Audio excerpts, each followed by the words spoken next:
You want to buy my collection?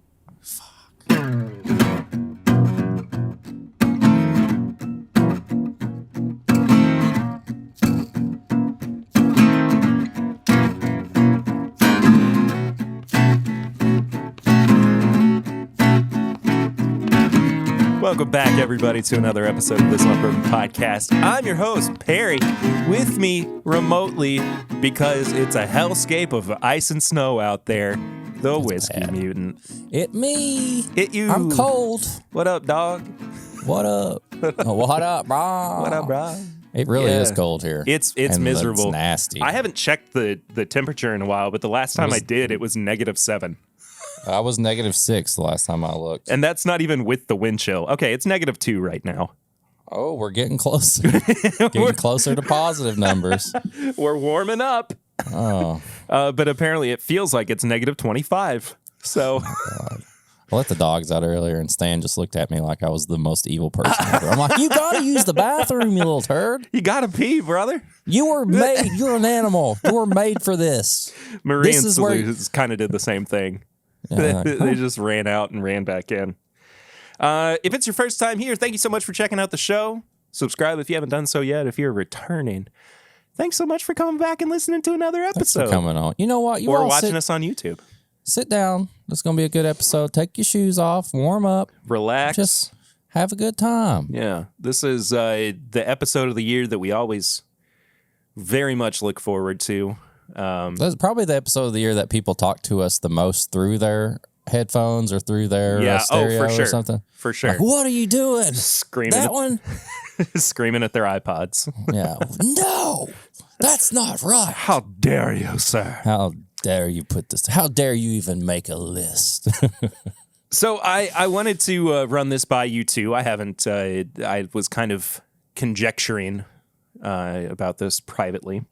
Okay. But I wanted to do in January a campaign, I guess, to get on Halo. No. Oh. On Call of Duty. Oh. Okay. Because it's got the word duty in the name. Duty. No, I wanted to, because we haven't had a new review on Apple or anywhere on the podcast in a long time. Yeah, we really haven't. So I figured what we do is, if you haven't left a review yet, during the month of January, if you leave one, we will put you into a giveaway for some samples. Ooh. And it's maybe a review-a-thon. Maybe they'll include our number ones of 2022. I can do that. I got enough left. I could probably do that too. There you go. I don't think we have the same ones this year. I will give a sample of my number one and my least favorite of the year. Well, I think I know what your least favorite is. But yeah, so during the month of January, we're going to do a little giveaway just to encourage people to get us some more reviews. It's a really good way for other people to find us. It pushes us up in the algorithm, the search algorithm. I don't know exactly how that works. I just know that it does. So aside from telling a rhythm, review rhythm. Aside from, telling your friends about the show, telling them to listen, that is just about the best way for people to find what we do. Yeah. So do those things. Do it. And also follow us on social media at My Bourbon Pod and at Whiskey Mutant. That's me.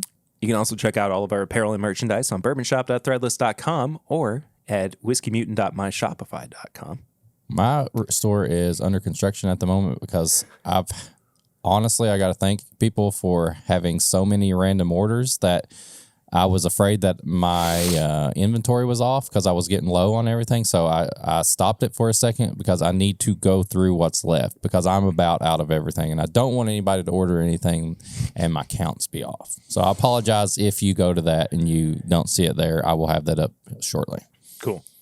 So a post-Christmas, post-holiday sale. Yeah. Yeah. something like Maybe that. I'll do something crazy like everything's $1. Let's go. And then you can also support the show at patreon.com/mybourbonpodcast for as little as $1 a month. For as little as $5 a month, you get a bunch of bonus content. That includes the pregame chats, which we do before every single episode. We're in the middle. We are just went about. off. You did. Yeah, you named people too. And now you're on a list. Yeah. But we're also finishing up season 3 of Samply Irresistible. We're going to start out the new year with the season finale of that. And then we're going to start a new 6-week show just to give Samply Irresistible and Pours from the Floor a break for a little bit. Oh, and you can listen to all that Patreon stuff directly in your podcast app. You don't have to use the Patreon app. You can get an exclusive RSS feed, which you can just pop right in to your podcast app, except for Spotify. Spotify is the only one that doesn't allow it. Oh, sorry. That's the whole thing. Spotify for you. Yeah. Anyway. What's next? What are we doing? Sips and Sips and snacks. Oh, I got a special one for you. I even had the cookie sitting out in front of me. I got a special one for you. For me? Well, for you to do. Because I obviously know what are in these sample bottles, and you do not know what are in these sample bottles. It's true, I don't. I'm as blind as a baby bat. You kind of do, but I'm not going to remind you. Well, I know what's in one. Yeah. So I want you to take, I labeled them 1 and 2, and I want you to pair them with this Snickerdoodle cookie from Crumble that I have to give a shout out to my buddy Mike, a.k.a. Whiskey Morg, and his wife, Mal. They, for a little Christmas surprise, they ordered me Crumble cookies. Oh. And had them sent to the house, and I have been eating on those, and the kids have been eating on those, and it's pretty awesome. Like, man. I just said I ranted in the pregame chats about Instagram, but I have to admit, Whiskey Morg has become one of my really good, if not one of my best Instagram friends. And we talk about him on the show and all this stuff, but he just did that. Like, they sent a whole box of them, to us. Freaking awesome. Yeah. So, thanks, Mike. Yeah. So follow Mike at Whiskey Morg and follow his wife, at Cookies, Carrots, Chemistry. She makes cookies and she does cookie art and stuff like that. Oh, that's so cool. Yeah. She's awesome. They're a great set of people. They have a beautiful little baby. And thanks. So this Sips and Snacks is brought to you by Whiskey Morg. There you go. So this is the Snickerdoodle cookie that was in there. It's a big, soft Snickerdoodle cookie. And Perry loves Snickerdoodle cookies. I do love Snickerdoodle cookies. They're one of my favorites. Yes. So I want you to pair the 2 samples, and I want you to tell me which one is the best. And then I'll explain where we got to this. To this. I'm being challenged. Yes. Okay. I'm going to pour them up too. Try not to show you. Tried these the other day when I was getting this ready, and it was kind of a split decision, but yes, I want you to rank them one or 2, which pairing is the best.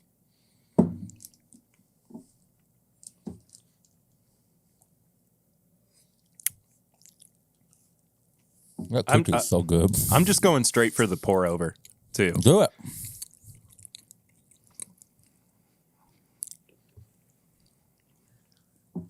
Whoa. If you're listening to this, you can go to YouTube and watch this.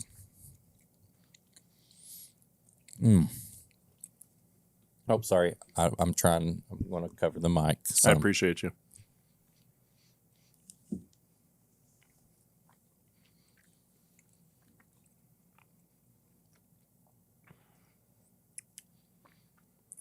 Ooh, that's good too.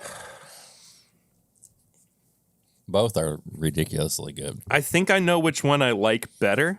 But I don't know if that necessarily means that it's the one that you went with. You know what I mean?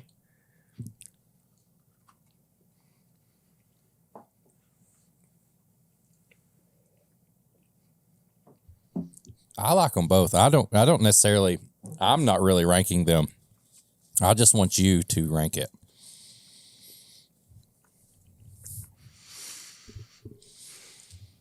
Okay. I've made my decision. Okay. It's a good pairing, both of them, right? Yes. Okay. It's an April 2.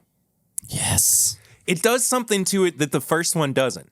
The first one complements it really well, but the second one explodes. It makes it into like it introduces fruit to it in a way that the first one doesn't. The first one really like just expands on the snickerdoodle note, and it's like snickerdoodle. The second one really takes a snickerdoodle and it adds kind of like a extra flavor, like some extra icing or something like that to it. Yeah. It's almost like a strawberry cream icing. Yeah. So we just compared, and there's a little bit of what is it when you put like the little symbol beside of asterisk at the bottom of this? Asterisk, yeah. But I think in 2023 I don't necessarily want to have a competition, but I want to pair with Peggy No Stevens. And she put out her Christmas pairings, and she paired a snickerdoodle cookie with a 4 Roses pick that she did. So I got a 4 Roses pick that was the same recipe, almost the same proof, and that's what number 1 was. Number 1 was a 4 Roses. Dang! Paired with snickerdoodle, a single barrel pick, OBSF. And she also did like her bourbon women pick with that. And she kind of said that, like it complements like the snickerdoodle. So I said, I'm going to try to change it up. So I paired it with Pursuit United Rye. Yeah, you did. To kind of spice it up and add a different flavor to it. So I wanted to put my pairing up against Peggy's pairing. Yeah. Which, in all honesty, like she's probably the GOAT pair. Like no joke. Like she's the GOAT of pairing. Still though.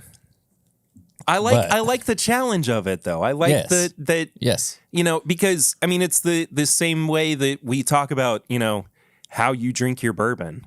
Yeah. There's no one way or another that should be considered the right way, excuse me. Yes. And I think it gives you a sense of ownership in a way that just parroting what somebody else has already done doesn't. Yeah. You know, I'm going to talk about that a little bit in tips and bits too, because it's a book. I'm going to recommend another book, but there's a specific passage in it or a specific story in it that I'm going to recommend and bring that back up. Yeah, that's me and April were kind of talking about like resolutions for New Year's. And I don't really talk about a lot of mine. They're just kind of personal stuff. But one thing was I would like to read more. Like, yeah, at least read a couple of books. Like I love comic books, like graphic novels, and you know that's not like reading an actual like book. Yeah. So I want to do that. I got a couple other things, but that's one of the things on the list I want to try to do more is read. But I mean, it's definitely something that I'm going to continue doing into the new year. Yeah. And I started out really strong because in the first week of listening to these audiobooks, which as I said in High Proof Hot Takes last week, I do still consider reading. I made my way through 5 books, and one of them was 29 hours long. So, damn, I could have had like at least 2 more if I hadn't read that one. I don't even know if I read one book or listened to a book. So 5 in a week, I think, is pretty decent. I'm not upset about that. Yes. I'm in the middle of one very manic book right now too. It's Bob Dylan's new book. It's crazy. You've been talking about that. Crazy, man. It's wild stuff. The dude's something else. But anyway, what have you been drinking recently? What have I been drinking? Well, we teased it last episode that I said I traded a bottle for a bottle, and that bottle that I spoke of was the Calumet 16 year. You want to pour that up? Yeah, Have I some do. right now? Oh man, you surprised me with it too last Saturday. Yes. So yeah, me and we had our little family get together for Christmas. Your wife bullied me. Perry got bullied for being a nice boy. But I had such a good time. It was so good, man. It was so much fun. I pulled this bottle out. Lucy never got had it. really Opened drunk. it right there. Lucy got drunk. She got so drunk. She was on one. Gran was there. Gran was there. She was nice to Perry this time. Your daughter and her friend were laughing at Perry the whole time. Yeah. It was just a good old time. We got presents. Perry got me an original Star Wars poster that was like a re-release poster of the original, and it had coming soon Revenge of the Jedi instead of Return, in which they changed the title. And that is still in the living room. April moved it. It's been almost a week. If I make it past Christmas, if it's in there when we take Christmas pictures the day of and stuff, I'm going to say I won. It's literally covering half of our family portrait. So much. Yeah, and Eric got me. So for anybody who doesn't know, I my go-to shoe is these Adidas Superstars. Yeah, I guess is what they're called. I didn't even really know that until and if you're just like I'm me? a big sneaker guy, and like just like people waiting in line for or getting online for bourbon and stuff. I'm doing that for sneakers and stuff. But yeah, I originally thought I'm gonna get Perry a pair of shoes. But then it's like I'm so picky about my shoes, and I know Perry probably is too, because he really sticks to one thing, and I don't want to get the wrong size and stuff. So I spun it around a little bit on you. And instead of getting me a pair of shoes, you got me a Lego set that is this shoe. It's so cool. It's the coolest thing, dude. It came in a shoebox that had that shoe paper in it too. Yep. Like, you know what I mean? That for, you you listeners. Pull the little paper up, yeah. Yeah, like it's, the paper that comes in a shoebox. It was in the box with the Legos. And one of the pieces is a real shoelace. Yeah. It's not like Lego lace or anything. It's a shoelace that you tie up when you're done building the shoe. It's so crazy, man. I just love it so much. It brought me so much joy. I can't wait to see that put together. I can't wait to have the time to put it together. Yeah, it's a big set too. But so that initially what I wanted to get for you was, well, there were two sides to this. The first thing I thought I was going to do was get you back for the shot glass you gave me last year. And it was all just going to be like embarrassing things. But it was it was specifically going to be like 2-inch penis club something or other. Like just flipping it on you. Yeah.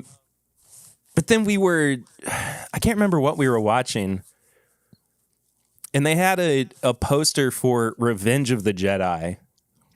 And I was like, oh, Eric's a poster guy. Eric loves Star Wars. I wanted to get a Revenge of the Jedi, like an actual Revenge of the Jedi. I bet that would have been insane. It was so expensive, dude. I bet. I mean, like, I was a little freaked out by seeing how much money it would have been to get one of those. But I thought that this was super cool, though. Like, it's still an original movie theater poster. Dude, it's in such good shape too, because it's almost metallic looking. Yeah, like the colors they use. I loved it so much. I immediately took a poster that already had a Kill Bill poster, original Kill Bill poster. I took that out, put it in a tube. Well, you didn't just take it out. You took it out of your kid's room. Yeah, Eli stole that from my basement. A Kill Bill. It's got Uma Thurman on it. Like, I mean, I don't blame him, but I took that, and I took it out, and I put the Star Wars poster in it immediately, and I set it on the mantle above our family portrait. And it's still there. Like April's kind of mentioned it once, and I was like, yeah, I'll take care of it later. But it's still there, and if it's still there till Christmas, I'm going to say that's a win. I love that. That's so funny, dude. What you been drinking? What I've been drinking? Well, we reviewed the Russell's Single Rick House last night on the live stream. We did. We're gonna get into our thoughts about that. I think once we get I'll to talk our top about 10 it. list. It's gonna come up again. Yeah. It's been a pretty quiet week around here.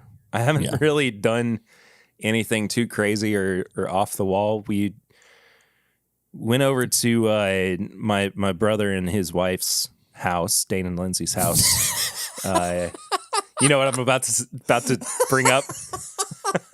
Oh, I love this so much. I haven't shared this with anybody other than Eric, and I meant to sooner, but I cried. I cried when I saw when you sent me this stuff. When you sent me I brought over some of my infinity bottles for him to try, for my dad to try. And he goes, "Oh, I've got one of those too." Meaning I've got an infinity bottle too. And I was like, that's the craziest thing. I was not expecting that from him at all. Yeah, yeah. And I'll put the picture up on the screen. But what he pulled out of his cabinet was the chodiest little mason jar of all time that wasn't even halfway full of bourbon. Oh, and it was good much. Too. It was what good did he stuff. say was in it? He didn't tell me. I don't even know if he really remembers. That's not something that he would have he would have retained. Because Dane doesn't have like a huge like whiskey collection, does he? No, he just kind of randomly gets things and stuff like that. And truth be told, he doesn't really drink bourbon that much. If he has a drink, it's typically beer. Yeah. Side note, him and his wife are the nicest people. Like, I genuinely think one of my favorite things about our meetup was we had dinner. We reserved a section of this restaurant, had dinner, and it wound up being me and April, Dane. What's Dane's wife's name? Lindsay, and then you came over, and I had such a good time just sitting and talking to them. They were so cool. Yeah, they're just sweet. They're just the sweetest people. And I've not really ever talked about this too much. I don't think on anything on the main podcast feed. But from the time Dane was 10 until he was 16, he had a very difficult battle with Lyme disease. Yeah. And so, we worried that there was going to be all this hardship for him once he got back into, for lack of a better word, society. You know what I mean? Like once he kind of re-entered normal life, essentially. And the kid just knocked it out of the park. I mean, he's doing great. He's got he still has kind of a weak immune system, but he's living his best life. Yeah. He's a professor at UK and BCTC. He has his master's and he's currently going for his doctorate as well. I'm freaking working on my own master's and I'm freaking an old man. What is he, 23, 24? He is 26. 26. He'll be 27 in January. He's doing it. Yeah. Yeah, man. That's something I don't think I have the fortitude to do, is go back to school.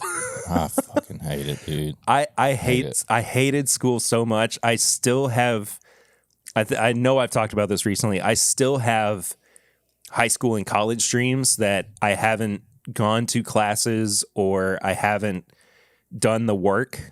And it's like right before graduation. And I find out that I have to come back for another semester. And I just like, Lucy, oh God, I'm late for class. She's like, what? It of course all feels very real in the dream as it's happening. But when I wake up, that anxiety is gone. Like Yeah. I can eliminate that pretty quickly, Right. honestly. So, No, but I love Dane's little infinity jar. it's It's my favorite good, thing. dude. Yeah, It's my favorite thing. I wound up putting some of the Knob Creek Infinity in there for him too. Those are still over there on the floor. I've not got them. I'll put them back on the shelf. Yeah, that's something else that we did when I was over there. We kind of talked about it a little bit on last week's episode, but I have a whole bunch of Infinity bottles that are just specific to one brand Right. or one particular product. So like Knob Creek single barrel Infinity bottles, Russell's single barrel. Now that I think about it, these are all just single barrels, aren't Yeah, they? Elijah Craig. Yeah. Yeah. Well, Elijah Craig. Elijah Craig barrel proof. That's the one outlier. It's got single barrels in it, though. It does, but Yes. a lot of them are batches. Yep. But I said that, I wanted to, find a way to keep improving them. It's one of those things where it's like, I don't ever want those projects to be done. Yeah. And Eric was like, well, bring them over tomorrow night. And sure enough, I did. And we went through a whole bunch of your bottles. A lot. Yeah. And I it was funny because I felt like I was putting too much in. No. I Like, literally I've drank on these. You've sent me Yeah. samples of them, and we tried them, and like I Yeah. took out just as much probably, but I don't know. I love it. Like, I know where people are like, get to your list, but like We'll get there. We'll get The lists are really not going to take that long. I have a little bit of news I want to talk about as well. 2022 was a big change in the way I bought and kept whiskey. Well, I feel like for the past couple of years, I was buying a lot because I wanted to try a lot of things.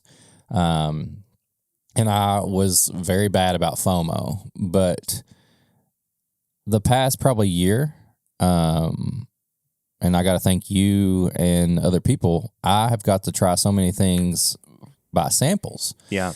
And it really changed my mind about actually feeling like I had to have a physical bottle of something. Yeah. Like, I've opened more things that I have, and I've decided to finish more things. And I'm like, I don't have to have this huge whiskey collection. Like, I feel like sometimes in my head, I'm like, oh, I got to have this collection. If somebody comes over that's never been over, I want them to be like, oh, look at all this stuff. And now I've kind of got it to where it's like, I don't have to have that. Like, I don't need that. If somebody comes over, I know I've got things that people will enjoy. And I am much more interested in having a sample of something and then deciding if I want to buy it, as opposed to feeling like I have to go out and find this bottle because I may not never try it. I feel like I have the chance to try pretty much anything I want because of the people we are around and you. And so, yeah, I think my whiskey collection has diminished a little bit because I've shared a lot more things, and I'm not worried. Mine definitely has fluctuated this year. And I'm not worried anymore about having to have that in case somebody comes over, or I got to have that because we may never get it or I may never try it. Yep. I'm more relaxed with my purchases now. If I know something's going to be good, or if it's something that comes around each year that I just got to have, I'm going to spend it. I'm going to spend my money and get it. But I don't necessarily feel like I have to get everything now, because there's probably a chance that somebody can send me one and I can trade a sample, and I just don't have to have that much. Like, I mean, we pretty much, we say this all the time. What I have is yours and what yours is mine, me and you. And so it's like, I feel like I've got two collections now. I've got, if Barry gets it, I'll try it. If I get it, he'll try it and we'll share it. And I don't know. I just feel I'm more relaxed. I'm less stressed about worrying about, and I know somebody may be like, you were stressed about whiskey, but yeah. It comes with the territory, it's because, like, go ahead. Sorry. No, it's like when it's something that you really like and you're invested in. Like, I enjoy whiskey so much. Like, yeah, there's a little bit of stress about what if I don't get to try this, or what if I don't get this bottle, or, and all that. And now I'm like, if I don't get it, I don't get it. If I just want to ask for a sample, I don't mind a bit to trade a sample with somebody. So that's that's a change that I will continue on into the next year. But yeah, it's just been I don't have to worry about keeping this one single barrel that I've had for 7 years because it's like, well, I may not never get it. Well, I'm going to There's get always another going to single be barrel. another single barrel. Yeah, like it's stuff like that. Like so. What I was going to say too is that it very much does come with the territory of being a collector and comparing what you have to what other people have. Mm-hmm. And so your brain is always kind of doing these mental gymnastics of, well, it'd be great for me to have that in my collection to share with people, or, I really want to have this to complete the set or whatever. But I am very much in that same boat, and I came to that same conclusion, not necessarily because I wanted to. In some ways I did, because it is a lot of money, I want to spend. I'm trailing off a little bit, but I also was kind of put into that situation by having a kid. Yeah, I get that. Yeah, this is our first child. Having a kid's expensive, and I need to have the money to support my wife and child financially. That's just it comes with the territory. So yeah, and we talked about this on our customers versus retail episode a couple weeks ago. But we are in a very privileged position where we don't necessarily have to go hunt for stuff to get to try it. Yeah. We do get sent samples by distilleries and PR companies and whatnot. And that is it's a really cool feeling. It does really, help us out a lot. And I mean, there are some bottles that I do wish I had in my collection. Of course. And I will probably wind up making the exception at some point for a couple of these. But it's so much more about the experience anymore for me than it is trying to hold on to that memory or hold on to that experience with a tangible item like a bottle. But yeah, and this kind of leads into something too that I wanted to ask you. And I think that we probably have the same answer, but what was your top whiskey moment of the year? Top whiskey moment? Yeah. I mean, I think it was a freaking event. It was my top whiskey moment was just putting together with you the 10 BIP weekend and just everything that surrounded that. I think that's a whiskey moment because it was nothing but whiskey for 2 or 3 days. And one menthol cigarette. And a menthol cigarette with a grandma that puts me on another level. But yeah, it was that. It was the weekend. I think that as a whole is my top whiskey moment. I mean, there was tons of cool releases. There was tons of news. There was tons of this and that and whatever. But that whole experience was my whiskey moment of the year. This year was kind of like the light at the end of the tunnel finally getting reached for me after basically 2 years of pandemic and COVID anxiety. And while I agree with you, I mean, This Is My Bourbon Weekend was easily my top moment of the year, just because it was so special and it was the culmination of so much work and so much.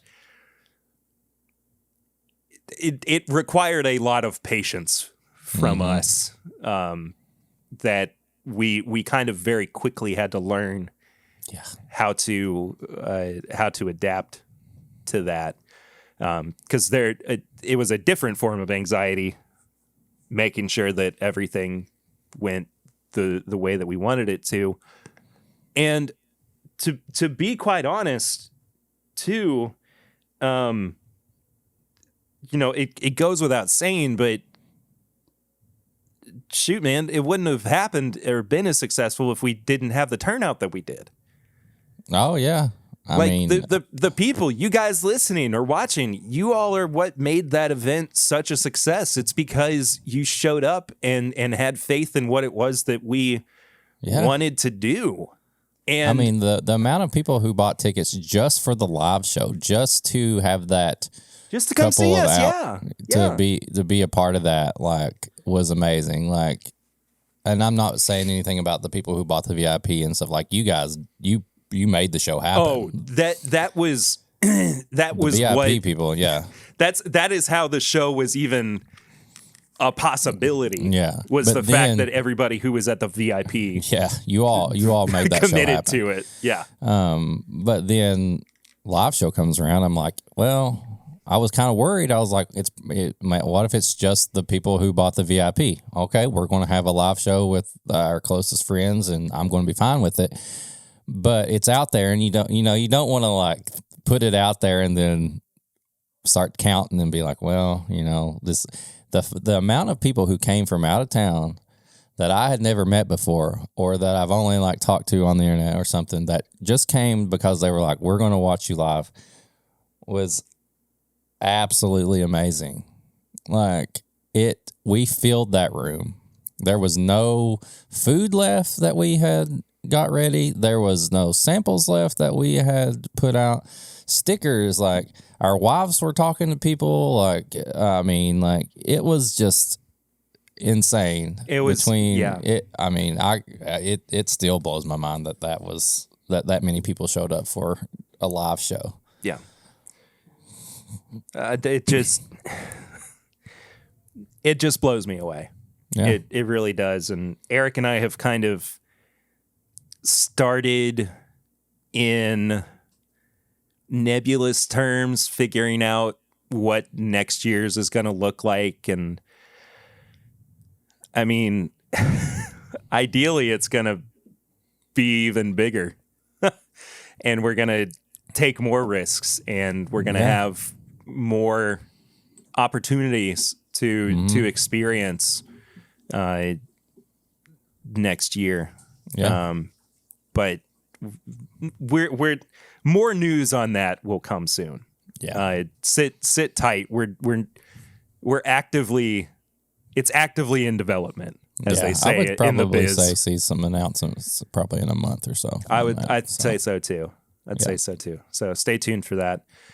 Two other ones that I wanted to note, and I talked about it being like a return to form, or being able to kind of break out of the COVID anxiety bubble. Being able to go to Whiskey Weekend for a night or an afternoon. Oh yeah. And just see so many people that I had not seen in 2 years. Yeah. 2 years that I had missed. It made me feel so good.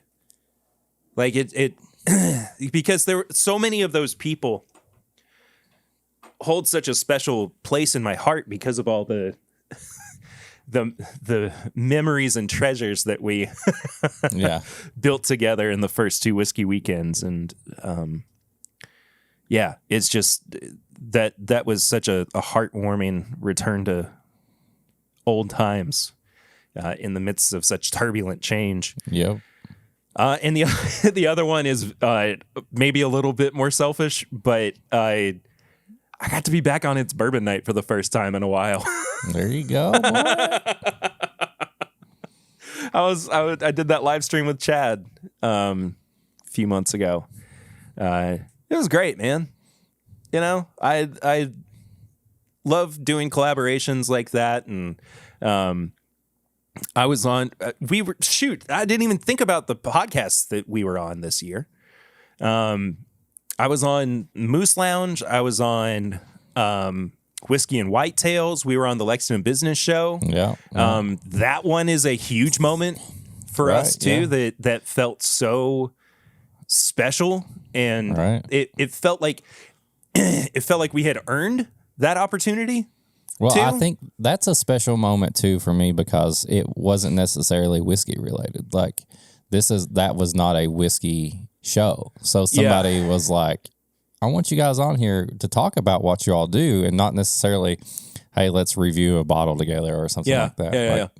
And it was our hometown. Like, it's like, this is our area. And like, there's nothing more that I want than local people to be interested in us. Like, we have people from around the freaking world literally listen to us.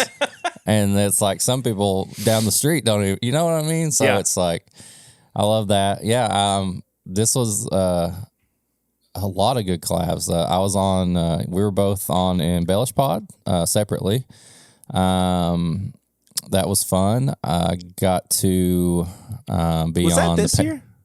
I was on this year. Was I on this year? I feel like you might have been. I don't know. I feel like it was right around that time I was having a little bit of like a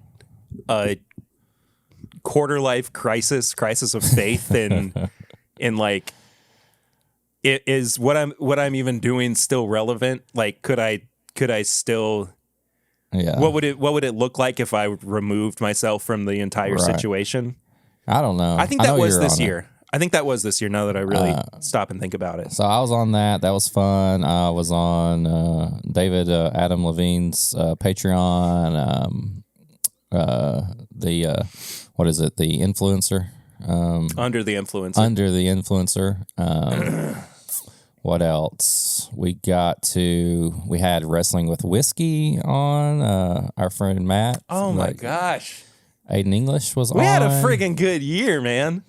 It was my first time doing media at a festival at Louder Than Life this year. Bourbon and Beyond was incredible. More festivals next year. Yeah. Fingers crossed for a pretty big one, too. Okay. Have I told you about this?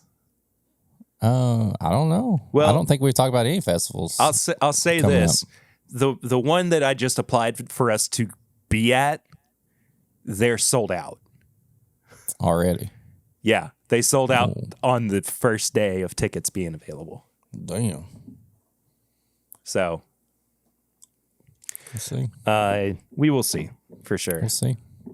Let us know too, whether you're on Patreon, whether you're on YouTube. If you want to tweet at us, send us an email at mybourbonpod. This is mybourbonshop@gmail.com.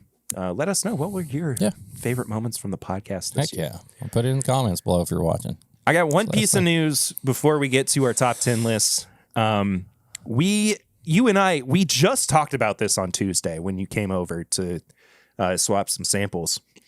But it's been confirmed that Matthew McConaughey is leaving his position with Wild Turkey as their creative director. No. Coming from the Rob Report, they basically just said that it wasn't like any kind of tension or anything.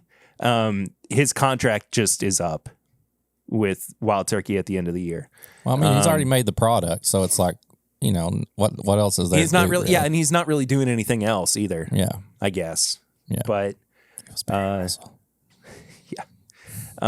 we kind of had an inclination that this was about to happen earlier in the month when his name was removed from the Long Branch label. But he's not like I said, he's not leaving because they weren't getting along. I don't know how you couldn't get along with Jimmy and Eddie. Like, no. But anyway, that's all I wanted to say about that. There's your quick news. Yeah, quick hot news. Quick hot news coming in at you. It's so hot, so quick. The moment has arrived, Eric. It's time for us to talk about it. Are you ready? For y'all get ready to be mad. Who's ready? Here's the thing. For my list. This was a crazy list for me this year.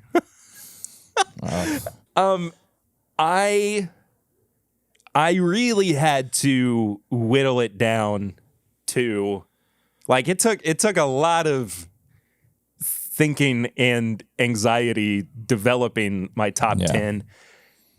But there are so many that I could intersperse or easily kind of replace in this list.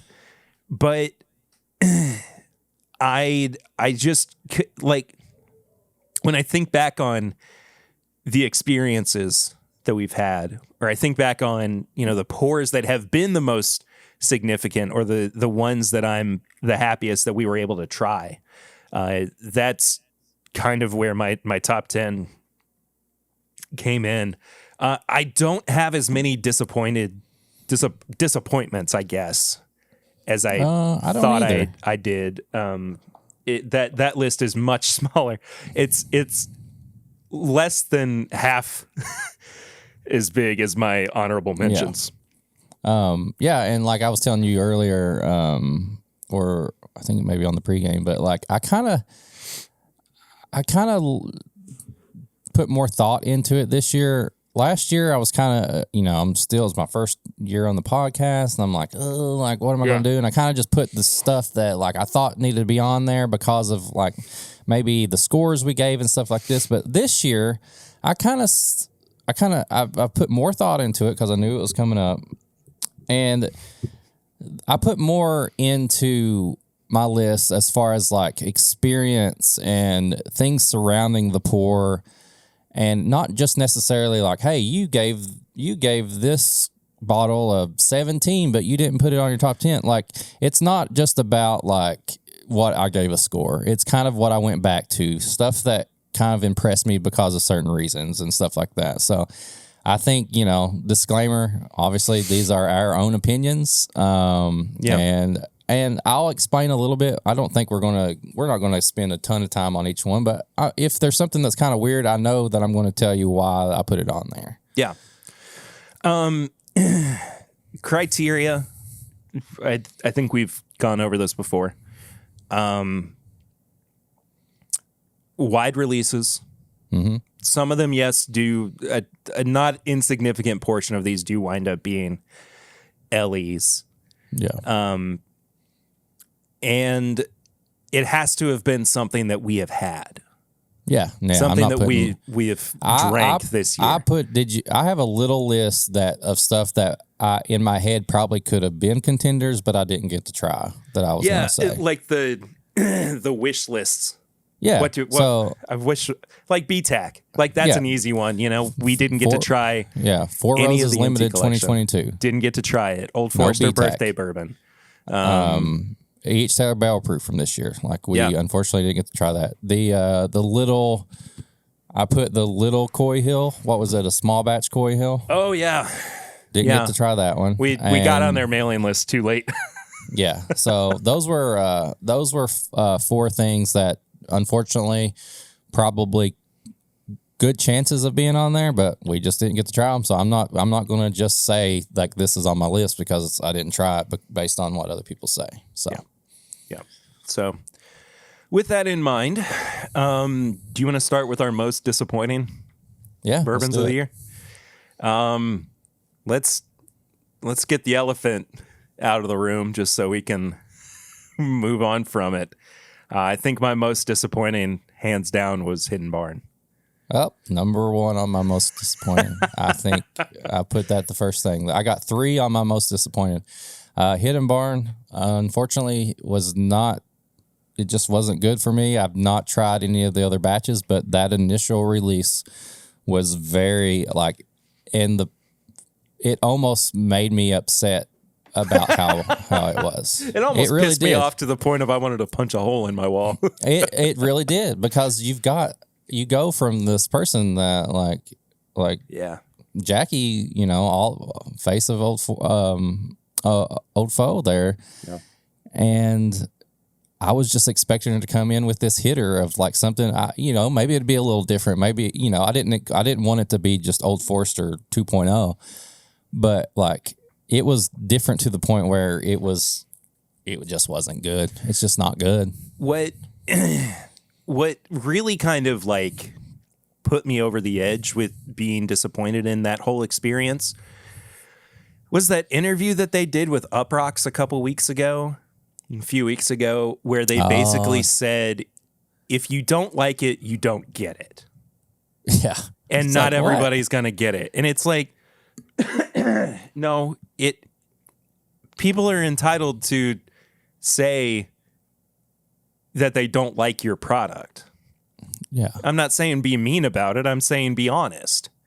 And we talked about this too with the way that we review things. We're not trying to be mean, but we are upfront. We are honest about the way that we feel about bottles that we try. Yeah. And it just, Hidden Barn just was not for me. Yeah, no, I agree. So, there was a couple of other things too that came up after it, and they were trying to justify things, and it's like you shouldn't be justifying it, saying it's only for us. Like, if you have a product that's different, there's going to be something that people find good in it anyway, and they're going to enjoy something about it. And there really wasn't hardly anything I enjoyed, probably nothing I enjoyed about that. Yeah. So, I didn't number these. I just want to kind of run through some of them. The two Booker's batches that we had, Lumberyard and Ronnie's, I thought they were okay. Yeah, I agree with that. Castle and Key batches 1 and 2. I got that on mine. Castle Bourbon. and Key batch 1 and 2. Very big disappointment. I didn't want to put these two together because I did like one of them significantly more than the other. But I think it's just the best way to go about it. Wise Man Rye and Bourbon from Kentucky Owl. I don't have that, but I can agree. OKI Reserve. Oh, yeah. Yeah. Nelson Bros Reserve Bourbon. I've got that on there. Did not. Yeah. Yeah. And then my last one is Woodford Reserve Honey. Oh, I don't even know if I got to try that. I don't think you did. I made my own.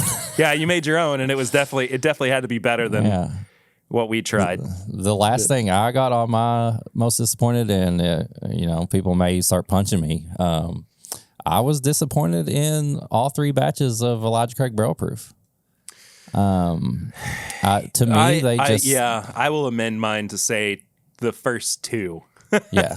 I was disappointed in. They're all going to be good and probably a buy for people, but like, I don't know. Like, I just feel like it just every year Elijah Craig Barrel Proofs just kind of start dipping a little bit, and they just, I enjoyed the picks. I'm not putting picks on my list, but I enjoyed the picks of Elijah Craig Barrel Proof way more than I enjoyed the batches this year. Yeah. So, yeah. Honorable mentions. Honorable. This list is so long. It's. I would say it's 10. exhausting. I went. How about this? I'll mention some significant ones. How many do you got? More than 10? At least 20. Oh, shit. Okay. Probably closer to 30 than 20. Oh, my Lord. Okay. You mention a few, and if I got them, I'll say it. And if not, then I'll mention a few, and we'll get through these. 3 different Jack Daniel's products, the twice barreled. Okay. Bonded and triple mash. I have JD Bonded and Triple Mash. I thought those were great products. Maybe not contenders, but very good. Kentucky Owl Takumi, I was very surprised by. Oh, okay. The 2 Hardin's Creek releases that came out this year, thought they were both great. Of course, like the older one better, but I still thought that the 2-year had a lot of merit to it. Yeah. Michter's 10-year rye. I wound up not putting it in my top 10. I have that one on my honors as well. Gotcha. EJ Curley, I didn't put in my top 10 because it's Kentucky only. I have the EJ Curley single barrels. I think that they were especially for us, a surprise contender that we kind of found out of nowhere and kind of got to know them a little bit. But Yeah, the single barrels to me varied. The small batch is decent, but the single barrels varied enough to where I liked some more than the other. So I think it's good enough to mention. Yeah. And they continue to surprise us. So yeah, we don't know what's going on. Hopefully there's a mystery that gets resolved soon. Yeah. Willet 8-year. I put in my honorable mentions because I do like it. Yeah. I will say it opened up significantly when we tried it the other day. Yeah. Castle and Keys Wheated Bourbon. Okay. I thought it was much better than their rye, but, still some edges to rough edges to smooth out. Flatboat Foolproof, which came out this year. Talked about that earlier. Pursuit Bourbon 7cc. I have that. Loved. But I love something else a little bit more. Yeah, well, we'll probably agree on that. Yeah.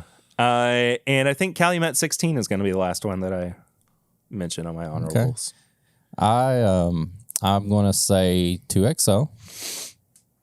I think that's an honorable. I think it's a new product that I highly enjoy. I like it enough, but I don't think I'm putting it in my top.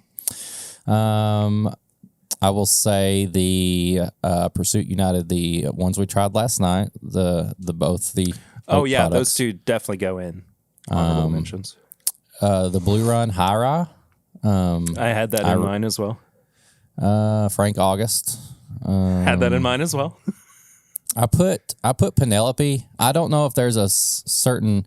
I love their Architect this year, and they just have like some of their toasted stuff. There's so much Penelope out there that I just want to mention them, as well as Rare Character, just as a brand. Like, they're all picks mainly that I've had. I've not had Fortuna yet, but I think that. People are saying that Fortuna is amazing, though. Yeah, so I didn't get to try that yet, so I can't say that. But Rare Character picks that I've had, that as a brand, I think is something worth mentioning. The Wilderness Trail Rye, the Maple, I think that is one of the best things I've had, but you could only get it at the distillery, and so I didn't want to really put that on there. And then I'm going to say this, and we don't have to talk about it a lot, but it was the Russell's Reserve, the single rick that we had. I'm putting that in an honors because the price is really the only thing. Like that was a great pour last night. I mean, I put it in my most disappointing because of how good it is as a Russell's product. But I cannot justify the price on it. No, I said it last night. There's just no way. I get that. If you take the price off of it, it was such a great experience. Like it's got funkiness from turkey. I'm just mentioning it because if you bought it, you've got a good product, but like me and Perry neither agree with the price. So if you took the price off of that, that would be a great pour. And I think it's just worth mentioning a little bit about. So it's a good Russell's, but it's just not, it's not good enough to be a limited edition product. Yeah, no, from it just, Wild it Turkey. sucks. Like I said, if that was 100 to 150, I would go try to find one now, but like $250 is just too much. No. But there we go.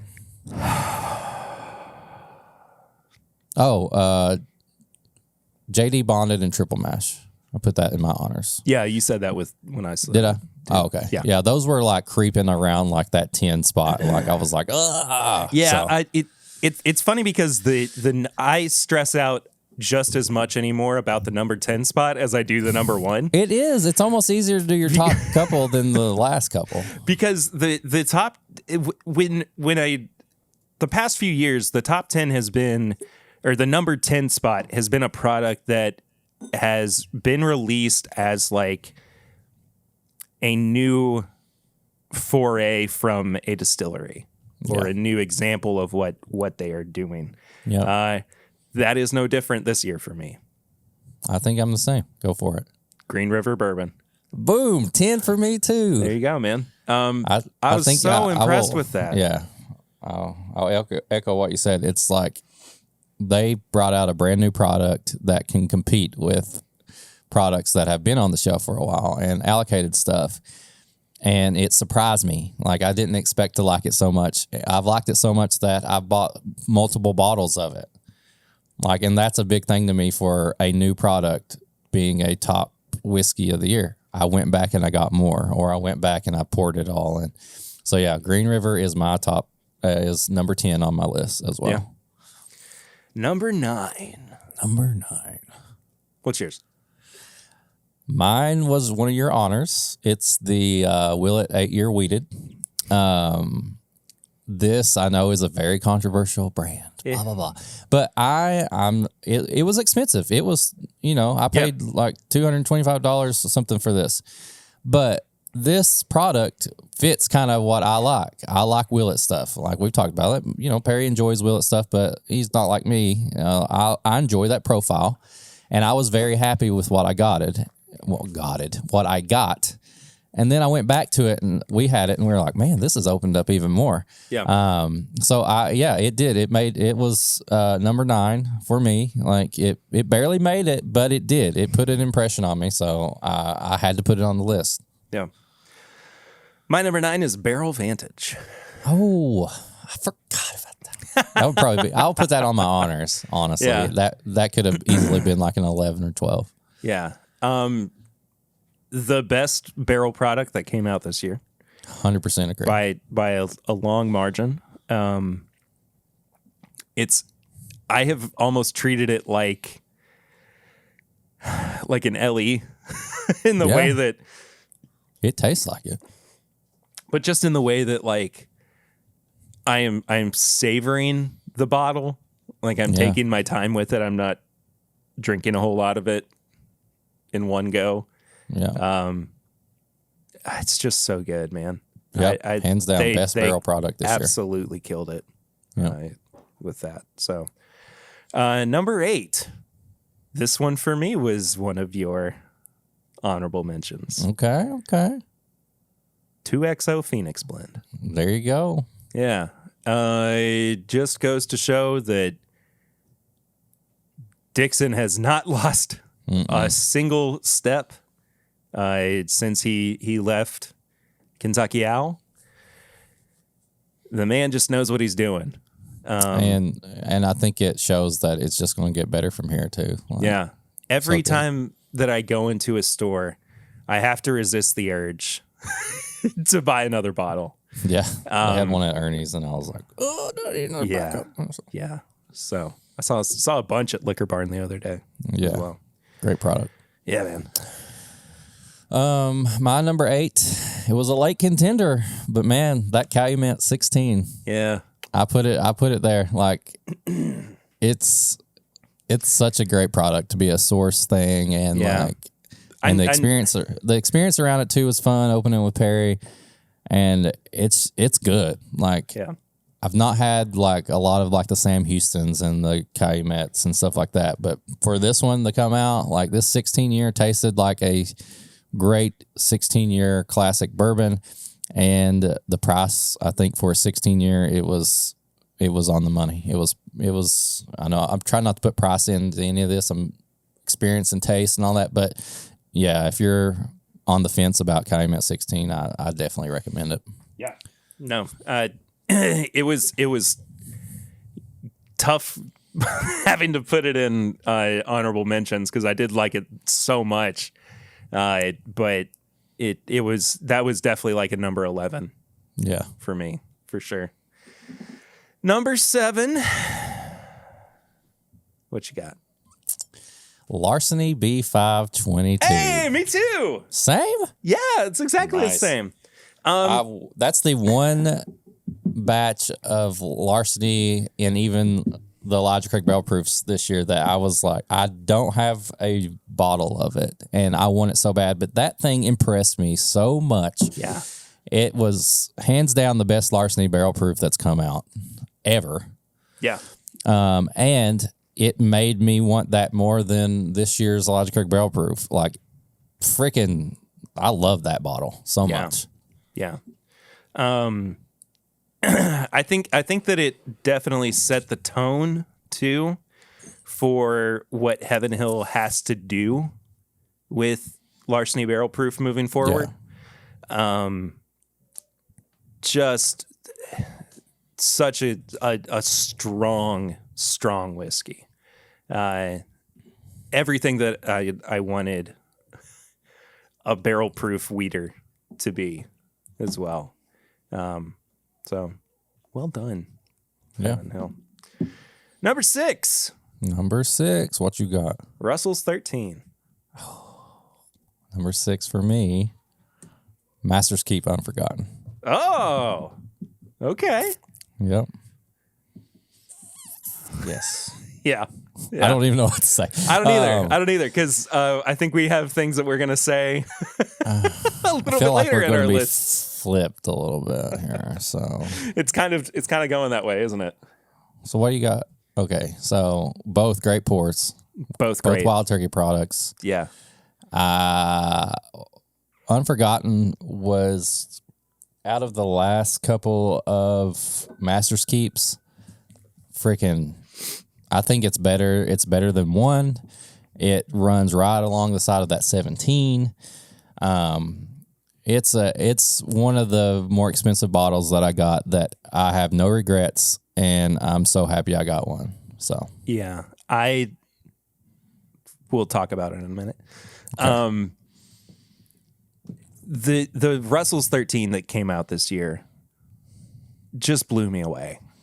I'm gonna pour it up. You got a little bit in there. Yeah, right? I think my sample fell because I was kind of looking for it and I don't know where it is. But I will pour it up here in just a second. It's just so good. Yeah. That's why it's number 5 on my list. I'm not even going to do like a drum roll for top 5 because we got to talk about it anyway. Russell's 13 for this year was my number 5. It's just Wild Turkey, that funky classic Wild Turkey. So good. 13 years. I can't say, I mean, when it first came out, the 2021, freaking amazing. And then this year was just as good, if not better. I love Russell's 13. I think it's so good. Where the crap did that sample go? I gotta find it. Is it not in the box? No, you gave it to me on Tuesday. No, I put it in the box. Did you? Yeah. Oh it's in the yeah, you box. did. Yeah, it's in the box. What's in the box? What's in the box? What's in the box? yeah, dude. Russell's 13. Russell's 13, 2022. Well, my number 5 was Pursuit Rye 7cc. There it is, baby. There it is. Look, it's saying a lot that the top 4 I liked. It's even just slightly more to have to put them above Pursuit Rye. Yeah. I mean, that's my favorite rye that came out this year. Oh, hands down. I've compared, ever since we had that, I've compared every rye I've got recently and even some older stuff to this rye. Yeah. It's my number 4. Oh, man. So, yes, my number 4 is Pursuit Spirits United Rye. I have absolutely loved this bottle. I've talked about it. I've paired it. We paired it earlier. I paired it with other stuff. It just, I knew it was going to be good. Yeah. Because it was made by people just like us. It was made by people who are enthusiasts and have podcasts and love making content. But I never expected this rye to touch me so much. It really is one of the best ryes I've had ever. On the same level as Handy, Sazerac, Kentucky Owl. Kentucky All Owl, that. absolutely. And the fact that it was $60 a bottle. Yeah. I mean, it. I mean, not unattainable. Nope. You know, I can't sing this bottle's praises enough. No, I really can't. So number 4, and what, your number 5? My number 5. Yeah, there you go. Well, my number 4 was Old Fitz 19. Oh, I should have. I think I put that in honors. Like, Yeah. I can't remember what I exactly said about it that time, but like, yeah, it's a good pour. Just, you know, the rumors have kind of been going around that after 22, Heaven Hill was going to be discontinuing the decanter series of Old Fitzgerald Bottled and Bond. If that's the case, and this was their last hurrah, I couldn't imagine a better way for them to go out. Yeah. I mean, just an all-around incredible wheated Bottled and Bond. That was one that I felt wasn't too oaky, and the proof didn't hurt it, because I feel like my main complaints about those bottles are usually a little bit too much oak, or man, this will be better a little higher proof. And that one was a very well put together bourbon. Yeah, I totally agree. Number 3. Top 3. Here we go. Here we go. Go for it, man. Heaven Hill 17 year. Wild Turkey Unforgotten. Oh, there it is. I knew it'd be on there. Actually wound up putting Heaven Hill 17 in my honorable mentions. Okay. I love that bottle. I had things that I loved more than it. Yeah, I get it. And I had to really, really wrestle with whether or not it needed to be in my top 10. Honestly, that bottle, yeah. We'll talk. I'm gonna wrap up my half of that conversation in a minute. But go ahead. Sorry. No, Heaven Hill 17. I don't know. I feel like that's one of the first things we reviewed in 2022. And it kept an impression on me the whole year. Yeah. And it was one of the few bottles that I was like kind of FOMO about. I was like, ugh, like so much goodness in that bottle. And I couldn't get it out of my head. And I compared it to things in my head, and we had it the other day, and it reassured me. And yeah, I just got a number 3 Heaven Hill 17. That's how I felt with the Unforgotten. It kept coming back up. Yeah. In my head, and to have given it an almost perfect score too. Mm-hmm. I was amazed by it, man. It's nice to have a Wild Turkey product in my top 3. Yeah, no, I get it. 2 in my top 6, because I feel like it's been a couple of years with Wild Turkey having pretty good limited releases. Of course, 21 with Russell's Reserve 13 being, it was the first year that it was ever out, and it was fantastic. But it just has been a while since that distillery has done this well in my eyes. So, I don't know. Wild Turkey might be my distillery of the year. I don't know. I have a hard time with between my top 3, and you're gonna see why. I get it. You're gonna see why. Top 2.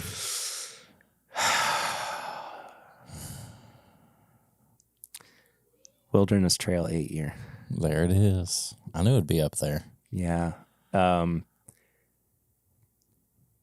3 bourbons that made me cry this year, and they're my top 3. And the first of them was Wilderness Trail 8. Everything about that bottle, just love. Everything surrounding it.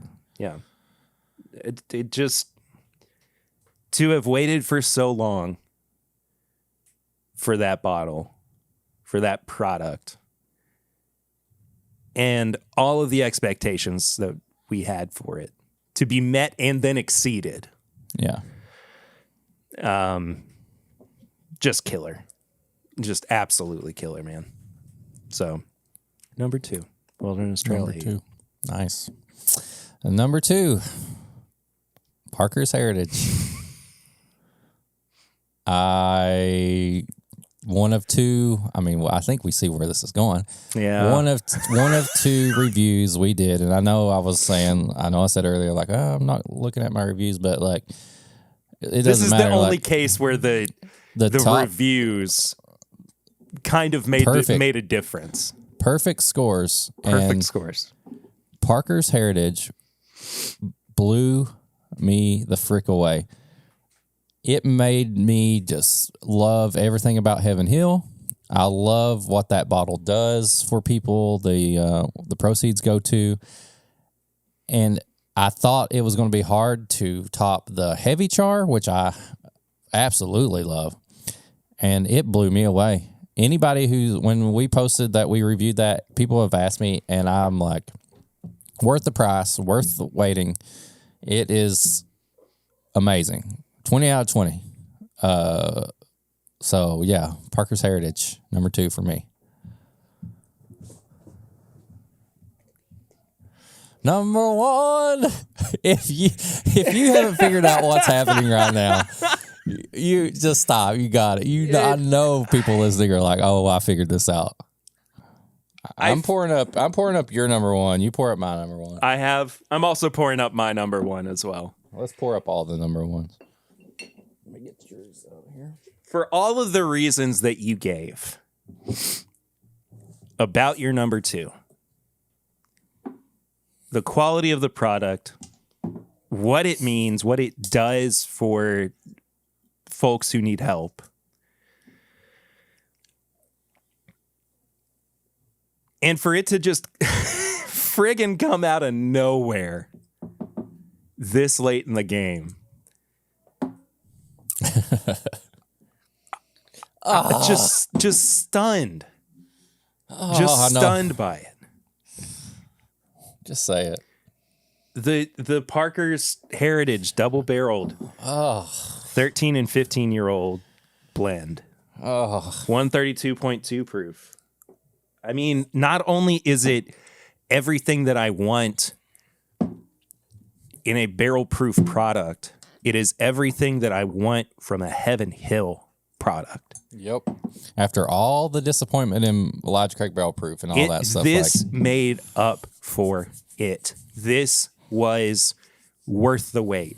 This was worth the extra hemming and hawing that we went through this year going, what are they doing is, and I don't think we ever really said it out loud, but there was that kind of undertone of, is this a Connor O'Driscoll thing? Like, is this, the new guy syndrome where we were so used to Denny Potter before he left, and then Connor comes in but it can't be because he didn't distill any of this. It's not like he's going in and making the final blends more than likely either.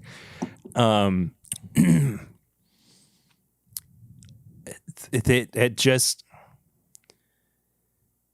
everything I wanted and more from Heaven Hill. Yeah. Not just this year, but for all times. Right. Yeah. This is one of those bottles that we were talking about earlier where there is a little bit of FOMO, and I am going to have to get one. Oh, yeah. I am going to have to get a bottle of this. I cannot deny the fact that I need it in my collection. I need to have this as a timestamp. I think about this in the same way that I have Elijah Craig C918, the Knob Creek Cast Strength 12-year. I mean, just I have to have this bottle. Yeah, I agree. Man, I just can't say enough good things about it. No. And to echo what you said too, yeah, it was one of 2 products that we gave a perfect score to this year. The first ever year that we have given a product a perfect score. And the fact that we had 2 in the same year was phenomenal. And I think it also goes to show a couple of things. One, you don't have to be this big name heritage brand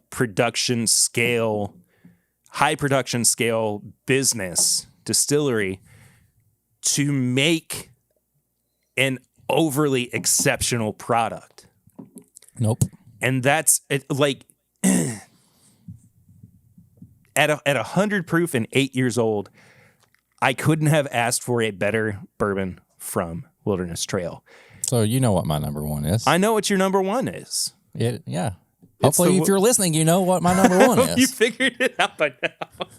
It's the 8-year Wilderness Trail, baby. And look, the reason that I didn't put it at my number one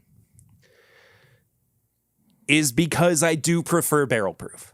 That is the only criteria that really separated the two. But honestly, they both kind of hold a number one spot for me. Oh, I could like I could have tied them for number one. Yep. And been happy about it. But when I think about everything that makes a bourbon so special to me, Parker's double barreled won out just ever so slightly. But I mean, we're flipped on our ones and twos, and I'm not mad at that at all. I'm not either. You've said everything good about Wilderness Trail. I think just that brand I love so much, and the fact that they put out an 8-year product that can compete with distilleries that have been around way longer and put out way higher age things just blows my mind. Like that this newer distillery, I know they're getting to the point where they're not newer anymore, but they're still younger than like they're old enough to have 8-year bourbon. Yeah, an 8-year bourbon. But I think the fact that there was nothing disappointing about it. Like we hyped it up and we've been excited about this, and it went over our expectations. And I just get so many notes. It's such a good bourbon to pair things with. Like you get so many different things. It's just, I don't know, man. Like the Parker's is so special too. And one day I may say like, I prefer the Parker's, and one day, but right now it's Wilderness Trail 8-year. Yeah. And I think the fact that we have the same top two should be a good indication of what, that both of these are just amazing pours. Yeah. Part of me like feels like I'm betraying Wilderness Trail because I put them at number 2. But I struggled a little bit too. I mean, it's a preference thing. Yeah, more than and anything. There's nothing wrong with that. That's our preference, and I think if you get down to, you freaking had 40 honorable mentions and then top 10, and I know they're at number 2. Nothing wrong, and the same goes for me. Like I could easily put Parker's there, and it's just different things made me put it at number 1. But all in all, I think freaking 10-bip top 10 lists. I mean, I'm not mad at any of that stuff. This is one of my favorite top 10 lists that I've gotten to put together. And you can say all you want. People can say all they want about 2022 being disappointments and stuff, but like, I would take these 10 pours and put them up against years past and probably things in the future. Yeah. So. I one parting thought too, because this is something that people have had an ongoing discussion about over the past few years. This is proof to me that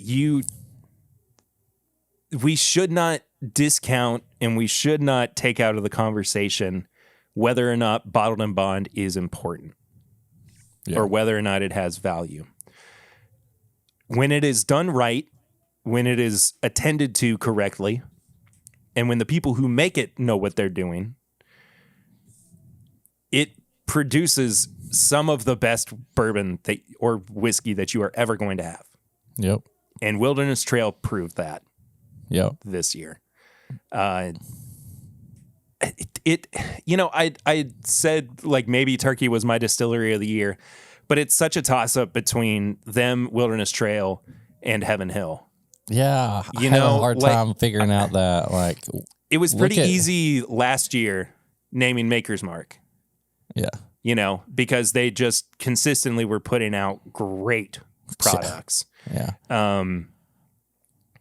But this year, it's tough, and I'm inclined to say Wilderness Trail, honestly. But I don't know. I'm having a tougher time with this one. Yeah, I don't know. I'm just going to say that Wilderness Trail, they put out their first, even though it was distillery only, kind of like a little side project for some of the people there. They put out the maple. That was really good. All their picks have been good. They started doing like the family reserve things, and like they made cash too. Like, I know that. Oh yeah. Yeah, they've cleaned up.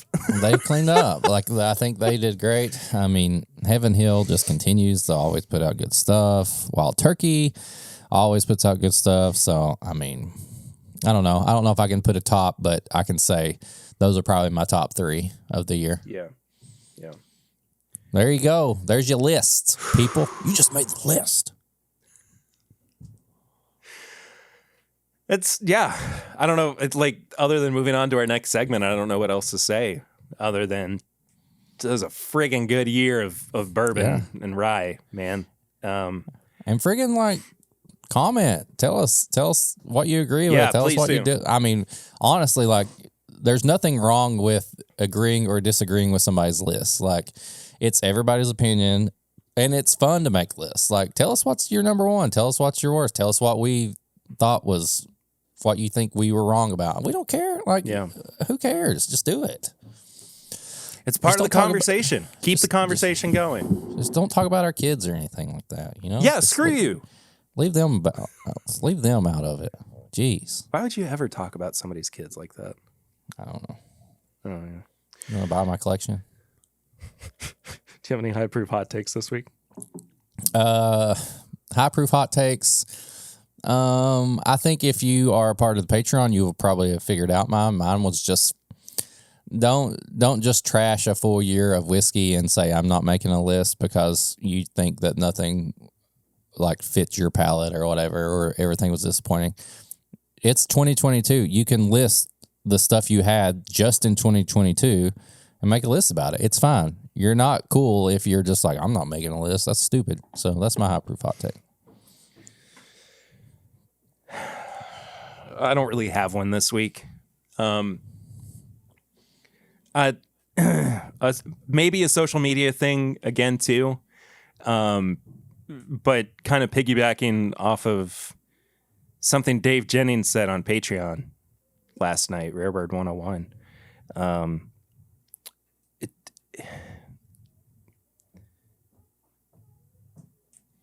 He specifically was commenting on how there was a selection of people who were definitively saying that the third batch of Russell's 13 blows the first 2 batches out of the water, and there's no way that it can compete, and blah blah blah blah blah. Social media is such a cesspool. And it's easy to fall into that trap. Just remember that it's okay to have opinions, but they're just like buttholes. Yeah, everybody's got one, baby. Yeah. And it's best to keep them to yourself sometimes. Noting on that, like, comparing last year's Russells to this year's, like, they're both great. And, like, I don't know if I could pick one over the other. I mean, they're both good. I don't know. Anyway. Yeah. Just, it's okay to like and dislike. Just be freaking, you don't have to be a turd about it. Yeah. I mean, I talk bad about Texas whiskey all the time, but I don't call anybody out about it. Oh, tips and bits, though. Ooh, I've These got are a the good, last tips and bits of 2022. I got a good one that I was going to share it with you earlier, but I wanted to save it just to tell you. I have two, but I'm going to let you go first. Okay. Because I'm a gentleman. Because you're a gentleman. So, I love sneakers. What? What? And I have said this before in Tips and Bits, but one of my favorite fashion sneaker interviewers and stuff is Joe LaPuma. He is the host of the Complex Sneaker Podcast. He is the host of Sneaker Shopping, which he takes celebrities and guests sneaker shopping, but he interviews them at the same time. But what is that similar to? There's somebody that Perry loves that takes people some hot sauce and he interviews them as they have hot sauce. Sean Evans. Yeah. Right? Is that his name? Sean Evans? Yeah. Complex has a YouTube show called Goat Talk, and it's two people who answer each other's questions. Sean Evans and Joe LaPuma are on the same episode. No way! Yes, and they are friends. Sean Evans has been on Sneaker Shopping, but they have He seems like a sneaker guy. Yeah, they have a snack. I need a snack. I'm getting hungry. They have a stack of questions. I'm gonna finish. And up they my answer Burger King. questions. I wish, man. If I was over there, I'd be eating all that up. But yeah, it's about a 20-minute episode on Complex. It's called Goat Talk, and it's them two just talking to each other. What's the best Hot Ones meme? What's the best meme that came out of sneaker shopping? What is your top sneaker moment? What is your top celebrity interview? And they just talk about the same things because their shows are so similar, but they're different. One interviews people while they do hot sauce and wings. One interviews people while they sneaker shop. And it's 20 minutes of you will just smile the whole time because they're laughing together. They're talking about guests that surprised them, guests that said this, and funny moments, and like, what's your favorite sneaker and all this stuff. And like it's so awesome. And it was like, I watched that and I was just like, man, this is like me and Perry right now. Like, this is like, he loves Hot Ones. Do you want to know the and I worst love episode of sneakers. Hot Ones? Have I told you this before? It's the one with DJ Khaled. Oh no. It is. It's from a few years ago. And We the best. It is horrible. I mean, he disrespects Sean. He gets through, I think, 2 out of the 10 wings, and he quits. I could see that so much. The whole time talking about how he's never taken an L and how he's so great and how That's DJ Khaled, baby. this, that, and that, whatever. And Sean is like, it's a great example of how good of a host Sean is, because the entire time he is just slyly putting in these digs Yeah. at Khaled, and he rides the wave. He finishes his wings. Yeah. Like, he goes through all 10, and Khaled's just sitting there and talking to him like a so moron. funny. That's so funny because like I have a pair of DJ Khaled sneakers. Like, he does great collabs, but like I have like a love-hate with him because it's the same thing. It's like, oh, he's over the top. It's funny and all that, but sometimes it's like, and they talk about in this episode, spoiler alert, one of the big meme moments of sneaker shopping and Complex Closets was DJ Khaled said, "Congratulations, you played yourself." Like, that was from that. Oh, is that from that? Okay. Yeah, but Joe tells him they showed up at his house to film his closet, his collection, and he didn't like the lights that they had and said, "You're not doing this because of the lights." So they had to leave, find better lights, and come back the next day to do this. So they talk about this too. Like, so this, this week, it's just YouTube for me, and that show, Goat Talk on Complex. Perry will love it, and I think people listening will love it because it's like a blend of like all the things that me and you like to talk about. Well, I'm pretty sure that Complex owns First We Feast. too, Yeah, which like, is who does. They talked about yeah. like Sean was a writer, Joe was a writer, and then like they got their own shows and stuff like that. So like I think they have a lot of interactions probably off camera too, like that they know each other. I'm sure so. they do. Yeah. I actually am also going to recommend a YouTube channel. Vic Burger. Vic Burger. Vic. VICBER. Thick Burger. Vic. Thick Burger. All right, Mr. Hands. No, don't even.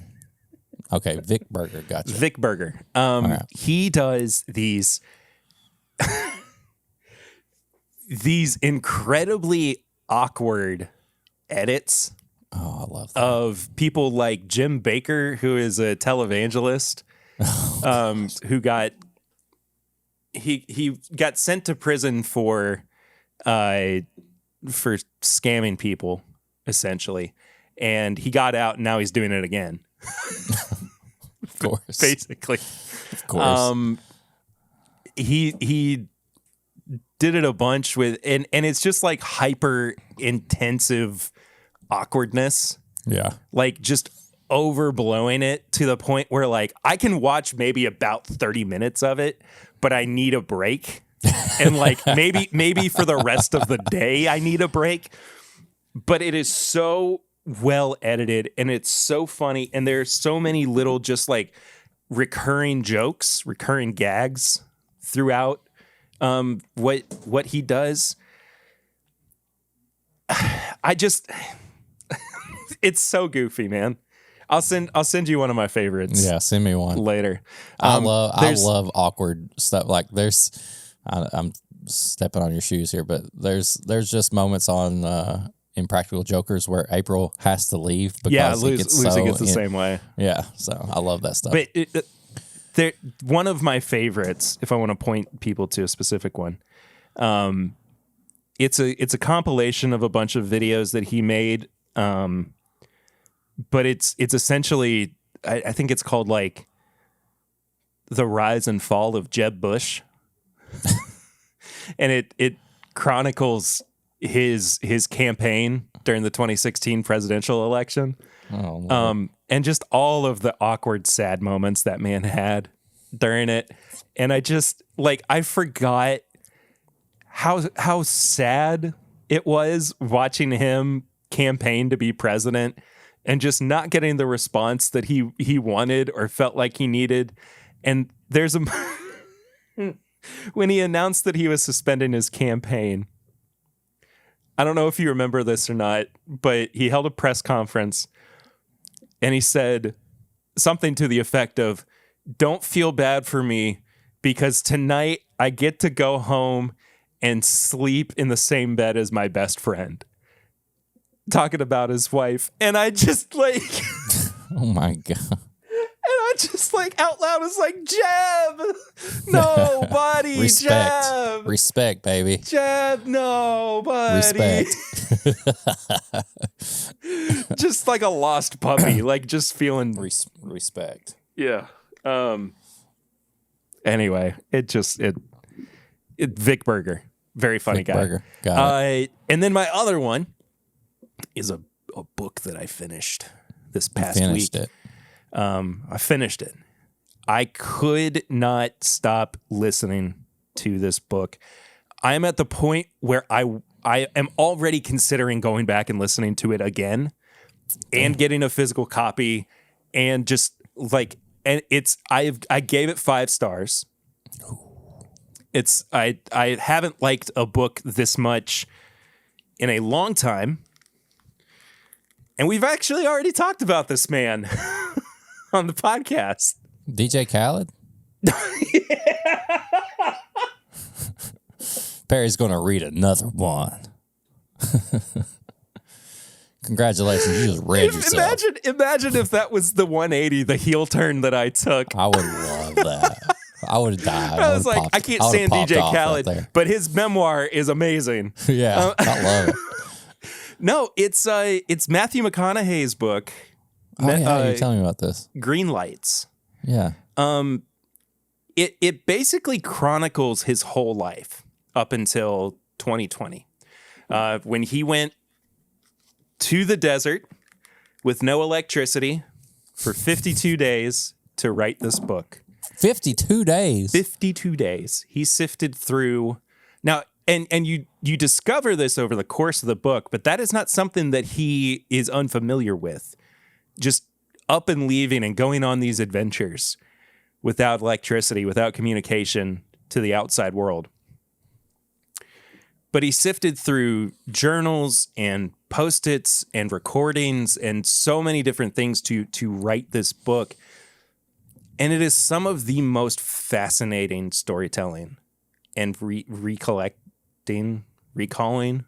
that recollections. Sure. Memoirs that I have ever read or listened to. And I'd said that I wanted to highlight one of the passages and talking about taking ownership in things that you do. And he was talking about when he was in 7th grade, I think. He entered into a poetry competition at his school. And he wrote a poem, took it to his mom and said, "What do you think?" She didn't like it. She pulls out a poetry book and flips through it, finds one, says, to Matthew, "What do you think about this poem?" He goes, "Well, I liked it." She goes, "Then write that." And he wrote down that poem and submitted it to the competition, and he won the competition. That guy is like a friggin' mystery to me. He is so enigmatic, and he's so just he's like a characterization, like a cartoon version of himself. You're like Nicolas Cage. You know, like there's a story about one night he went to University of Texas, and there was one time that he was back in Austin. He went to a football game. They had a losing record all season, and then they played their rivals and demolished them, and he partied for like 36 hours straight.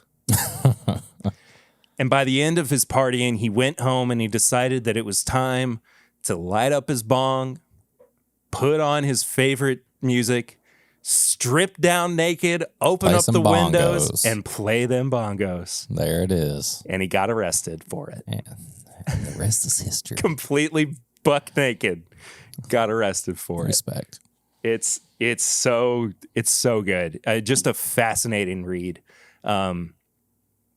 And, you know, somebody who is, you know, of course, tangentially related to what we do, bourbon. But he never makes a mention. He makes one mention of it. I take that back. And it's within like the last 30 minutes of the book, where he says something like he's going through all the cool things that he's gotten to do. And he just goes, "I became the creative director for Wild Turkey." And then that's it. Okay. And he's just done. But it's fun, man. It's awesome. Fun, easy read or listen. He sounds just. I mean, you can make fun of him and be like whatever, but like he sounds just like one of the most interesting people ever. He is. Yeah. There's 3 separate times that he. If your kids are around, you might want to cover their ears. But 3 separate times that he set out on a certain course or a certain adventure because he had a wet dream. Oh, Lord. As an adult male. Oh, God. So that's how I became a nurse. You had a wet dream? Yeah. And you woke up from a dream where you saw a sexy nurse or what? Yeah, something like that. Okay, cool. I'll tell you later. We'll put it in the book that we're going to write. Yeah. In 10 years. Sure. On a sincere note, I want to say thank you to everybody who has listened to all 5,000 minutes worth of content that we have put out this year. Not even including the Patreon stuff, the YouTube stuff. This has been such a fulfilling year a reinvigorating year of doing this show, and one that has reminded me of why I set out to do this in the first place 5 years ago. Yeah. A big part of that, too, has been having Eric by my side, having Swan by my side, having so much support and so many open conversations about where am I in life? Where's my head at? And being more comfortable with having those conversations with people and being better for them. Yeah. So it may not have been, if you look at it on a numeric scale, the most successful year for the show. Somehow 2020 was the most successful year for the podcast. But it has been easily one of my favorites and one of the best on record. So I love you guys. Eric, I love you, man. I love you, buddy. I'm so thankful. I'm so happy with... Thank you for keeping me around another year. I'm not letting you go. You signed a lifetime contract. Well, I plan to take over the show someday. So. Yeah, I know you do. Yeah, no, thank everybody too. I'll just say that. Like, thank you, Perry, for keeping me around. Let me try so many new things that I normally wouldn't have got to try. Taking me to festivals and just being there and being my best friend, and just I enjoy this, and I enjoy everybody that listens and comments and sends us messages and samples. Like, you keep me motivated. Like, sometimes when I'm on social media and I get pissed, and then I remember, oh wait, I met a lot of good people on here. Then I remember that it's all for fun. So yep, keep whiskey fun, and listen and watch. Hashtag keep whiskey fun. Hashtag it. You know what else you can do? Tell me. You can go to patreon.com/mybourbonpodcast. Yes, I may have said My Bourbon Pod a few times, but go to Patreon/mybourbonpodcast and support the show. You can give us $1. It just supports us. But I will say at $5, you get a lot of extra content. Like, between the extra content that we put out, like, you get double of everything. If you're just listening right now on this, you're getting some great content, but you're not getting everything. Especially when we extend an episode of a Patreon thing that normally goes about 20 minutes and we go over an hour. Yeah. And that's probably going to happen a lot more times. So yeah, we're actively planning on doing that more next year. $5, patreon.com/mybourbonpodcast. You get Pours from the Floor. You get Sample Irresistible. We're going to do a new show. You're going to get extra pregame chats. You're going to get this episode uncut if you just want to hear us fart and stuff. Like, that's what you get. Sometimes. Well, we fart out our mouth. That's a burp. Never mind. Yeah. So patreon.com/mybourbonpodcast. If you want to send us an email, you can send an email to thisismybourbonshop@gmail.com. That's just if you want to send us something, get our address, send us something to review, ask us to pair something. We'll do it. Like, honestly, like, seriously, send us a message, like a direct message, anything. If you want to leave a voicemail on the barrel rings, it's 859-428-8253. You leave a voicemail, we play it, we reply to it, you're on the podcast. Easy as that. If you want to go to social media, on all social media, it's at My Bourbon Pod. You can follow Perry at PRitter1792. You can follow me at Whiskey Mutant. We have a Facebook group that is pretty active in there. This is My Bourbon Podcast Facebook group. Answer a few questions. You'll get invited in as long as you're not pinto beans and something. No, I'm just we don't want anybody trying to sell their collection in the Facebook group. You can go to YouTube. This is My Bourbon Podcast on YouTube. You can watch this episode that we're talking about right now. If you are listening to it, Perry goes live every Thursday. I was recently on that. I try to join him when I can. So all the video version of the podcast and live streams are on YouTube. This is My Bourbon Podcast. Just tell people about us, share it, like, subscribe, all the stuff the kids say. Leave a review. Hit the bell. Leave a review. Perry mentioned it earlier at the top of the episode. Leave a review. We want to read it out. Everybody who leaves a review in January, we're going to try to do a giveaway. We want some more reviews. That helps us out. I don't freaking understand anything about the fucking algorithm. But you decided twice there what words you wanted I was to trying use, to and be it cracked nice, me up. and then I said, you know what? I hate that thing. I don't understand it at all. Perry understands a little bit more. He said, leave a review. I say leave a review. Do it. We'll be putting a giveaway. We'll put some samples. Do we have enough for our 1s and 2s? God, I don't want to give that up. I don't know. Well, like I said, I need to find a bottle. Well, if we find a bottle, you may by get the one. I by don't the know. end of January. Yeah, I may have Perry keep that one around so we can share it again. Either way, I got plenty of Wilderness Trail 8 year that I would send, and I've got plenty of Hidden Bar, and I said I'd give my worst bourbon over here. Hidden Bar, sorry, but yeah, like just share it, share everything, send us a message, all that, anything you want us to do. We love you guys. It's like I said, another year gone by, but I've had so much fun in being a part of this, and I've enjoyed all the stuff you guys send in the comments, and you guys keep it going. I think Perry would agree, but yeah, that's all I had to say. And next Happy New Year! Happy New Year, everybody. Hope you had a great Christmas too. Yeah. Next year, even big review. The first episode of the year, we are going to reintroduce ourselves because this has been going on for 5 years. We wanted to make sure that people had a good jumping off point. We wanted to talk about our bourbon journeys, our whiskey journeys, and how we got to this point with the podcast and all that good stuff. And we've got one heck of a review planned for you. Big review. Stay tuned. It's topical. Well, I'll say that much. We may tease it just a little bit for the next episode. It's like aloe. Yeah. Aloe vera. Topical. It's topical. I got burnt by bacon one time, and that stuff saved my life. Ugh. Yikes. Yeah.